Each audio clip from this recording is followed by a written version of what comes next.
तो दोस्तों, अगर मैं आपको कहूँ कि इंडिया में जो लॉ बना है वो ज़्यादा पावरफुल है या फिर इंडिया में किसी को शक के बेसिस पे कत्ल करना ये ज़्यादा पावरफुल है, तो आपका जवाब क्या होगा? ऐसे ही एक आदमी की स्टोरी आज जानेंगे जिसका भूल कुछ भी नहीं था, जो कि एक हेल्पर था, लेकिन वो जब घर से निकला एंड जब घर पहुंचा तो वो मरा हुआ था। अब उसकी मौत कैसे हुई एंड कौन जिम्मेदार थे? इस स्टोरी का नाम है the Baleshwar mob lynching case. ठीक है, इस उड़ीसा में 30 डिस्ट्रिक्ट है एंड उनमें से एक डिस्ट्रिक्ट आता है बालेश्वर, जो कि उड़ीसा का नॉर्थ ईस्ट पार्ट में आता है। एंड यहाँ पे हिंदू मुस्लिम जो भाई भाई हो गए बहुत सालों से रह रहे हैं, लेकिन उसी भाई भाई के बीच जनवरी 14 में एक ऐसी घटना सामने आती है जो कि पूरा उड़ीसा और पूरा इंडिया को हिला के रख देती है।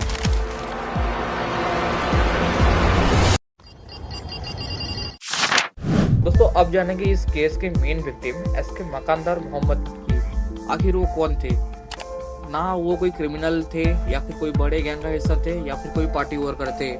डेली वो एक हेल्पर की तरह काम करते थे एंड उसी से उनका जो परिवार था चल रहा था। आगे उनके परिवार के बारे में जानेंगे। तो जानते हैं एसके मकानदार की फैमिली के बारे में। एसके मकानदार के फैमिली में कोई कमाने वाला नहीं है। उनकी एक वाइफ है एंड उनके 3 बच्चे हैं। एक लड़की है जिसका एज करीब 10 से 13 साल तक होगा एंड एक लड़का है छोटा 4 साल का एंड एक उनकी छोटी बेटी है जो कि 2 महीने की है। वैसे अब जो रेड आती है 14 जनवरी 2026 एंड एसके मकानदार मोहम्मद हर दिन की तरह इस दिन भी अपने काम पे निकला था, लेकिन इस जो वैन था इसमें कुछ कैटल्स लोड थे एंड जब ये वैन बालेश्वर जिला के सहारा इलाका में पहुंचती है तो कुछ मोब गैंग ने इनको रोकते हैं एंड जब रोकने की जब कोशिश हो रही थी तो उस टाइम जो वैन के जो ड्राइवर थे वो फरार हो जाते हैं, लेकिन इसके मकानदार मोहम्मद भीड़ के हाथ लग जाते हैं। जो मोब गैंग होती है वो इसके मकानदार मोहम्मद को पकड़ लेती है एंड वो पीटते चले रॉड से, पाइप से एंड जितना भी सारा इनको पीटते चले नारा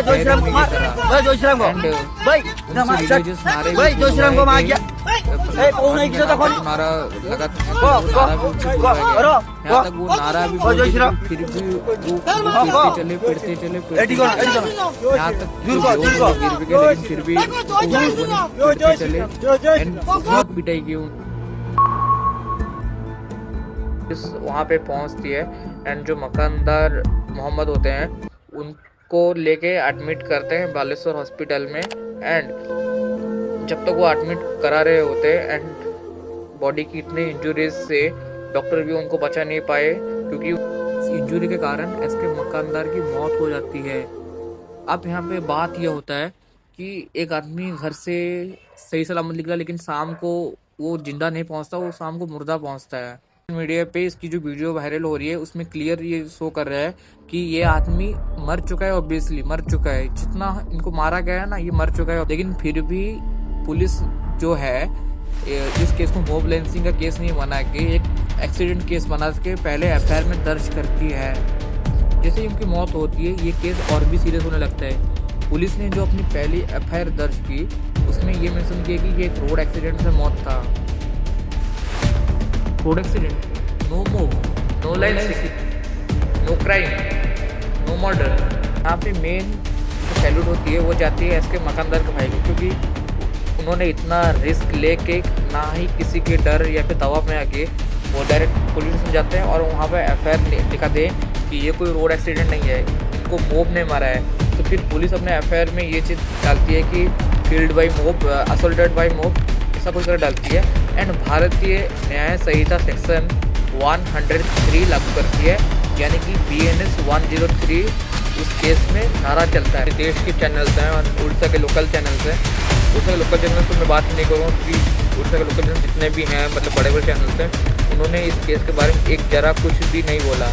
उड़ीसा के जो थोड़े अनपॉपुलर न्यूज़ चैनल्स हैं उन्होंने लेकिन इसका विरोध किया है एंड जब ज़्यादा विरोध पुलिस के ऊपर आया तो कहीं ना कहीं उनके ऊपर प्रेशर पड़ा एंड उन्होंने पहले केस में 3 को अरेस्ट किए, फिर बाद में और 3 को अरेस्ट किया, तो टोटल अरेस्टेड 6 हो चुके हैं। एक उनकी छोटी बेटी है जो कि 2 महीने की है एंड 2 महीने की जो लड़की है उसके ऊपर से बाप का साया उड़ गया। देख क्या बीत रही होगी उनकी बीवी के दिल में। सिर्फ मकानदार की नहीं थी, ये कहानी उस हर आदमी के लिए है जहाँ भीड़ पुलिस से भी ज़्यादा खतरनाक हो जाती है। आज मकानदार नहीं रहा, लेकिन सवाल अभी भी जिंदा है। जब तक कानून को हाथ में लेने वाले लोगों को सज़ा नहीं मिलेगी, जब तक उनके अंदर एक डर नहीं बैठेगा, तब तक ऐसे ही कहानियाँ हमको और सुनने मिलेगी। आज मकानदार हुआ, कल कोई और होगा। आपको अगर वीडियो अच्छा लगा हो तो लाइक करो एंड चैनल पे न्यू तो सब्सक्राइब करो। एंड ऐसे ही जो केसेस का अपडेट्स आते रहेंगे एंड जो कि मतलब एक स्टोरी टाइप आपको सुनने अच्छा लगेगा, ये आगे भी बहुत आते रहेंगे। Support us.